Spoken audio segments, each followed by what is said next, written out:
خۆی ئەوەی گرینگە دەستگای ستاندەرد بێلایەنی خۆی بپارێزێ لەبەرەوەی هەموو خەڵکی کوردستان دیارە کە لەو ماوانەی ئەخیر و ساڵانەی ئەخیر بێزار بوون لە حزبی و لە خەڵکانی حزبی و لە هەر کەسێک کە سەر بەلایەنێک بە چیەچێتی پارتی تر هەموو حزبە ئیسلامیەکانی یاگۆڕان.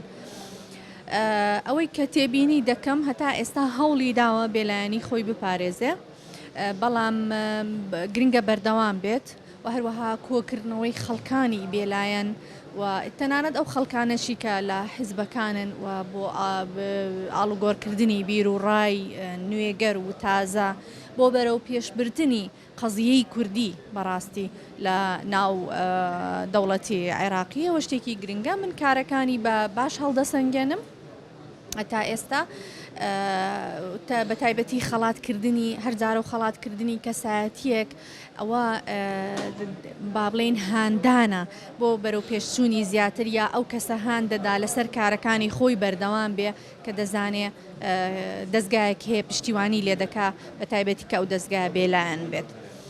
هیوای بەردەوامی بۆ دەخوازیین. زۆر سپاس.